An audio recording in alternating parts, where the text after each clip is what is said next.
Majus itu, dan selain orang-orang Majus itu mengetahui Yesus lahir sebagai raja, apakah mereka percaya bahwa Yesus adalah juru selamat bagi mereka?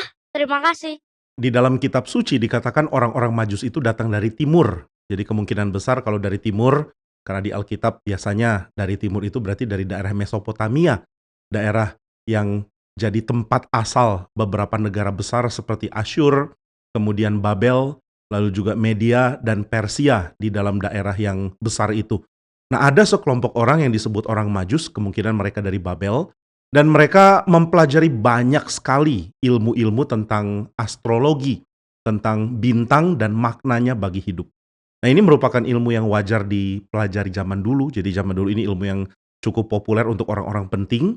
Dan ada bagian dari ilmu itu yang mengajarkan tentang periode penting dalam sejarah. Termasuk ada raja besar akan datang. Nah, ini juga katanya akan diberitahu oleh tanda-tanda di langit. Nah, mereka pelajari ilmu seperti ini. Dan ternyata Tuhan pakai ilmu itu. Tuhan pakai sehingga orang-orang Majus ini mendapatkan kesadaran, oh, ada raja besar akan lahir di Israel. Dan Israel jadi tempat dan negara yang dari dalamnya banyak raja-raja besar Tuhan bangkitkan. Nah, maka mereka cari dan mereka ingin bertemu dengan raja ini. Nah, apakah mereka percaya Tuhan Yesus sebagai juru selamat? Tentu mereka tidak mungkin dapatkan semua pengertian yang sekarang kita sudah dapat. Tapi Tuhan memberikan keselamatan bagi orang yang beriman kepada Dia di dalam pengertian yang Tuhan sudah beritahu. Jadi yang Tuhan sudah kasih tahu, itu yang Tuhan tuntut untuk kita tahu. Nah, orang-orang Majus belum Tuhan beritahu sebesar yang Tuhan beritahu kepada kita.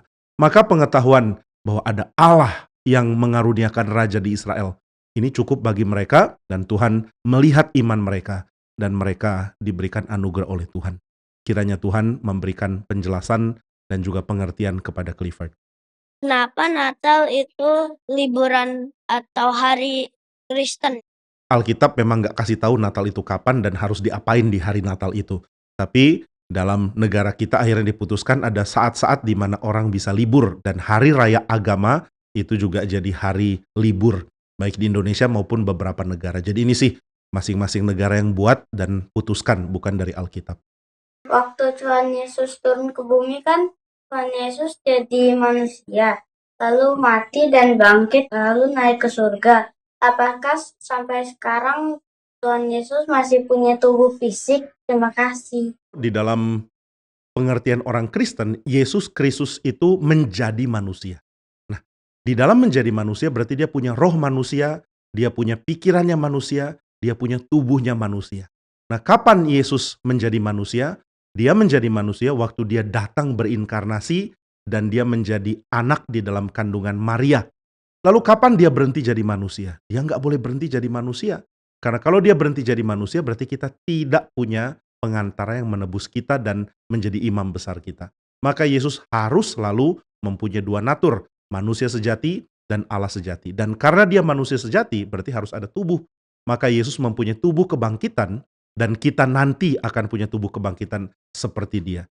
Jadi sampai selama-lamanya Yesus akan mempunyai tubuh kebangkitan. Waktu dia belum disalib, waktu dia belum bangkit, dia punya tubuh seperti kita. Tubuh yang bisa mati dan bisa hancur. Tapi setelah dia bangkit, dia mempunyai tubuh kebangkitan yang kita juga akan sama-sama miliki pada waktu kebangkitan kita nanti.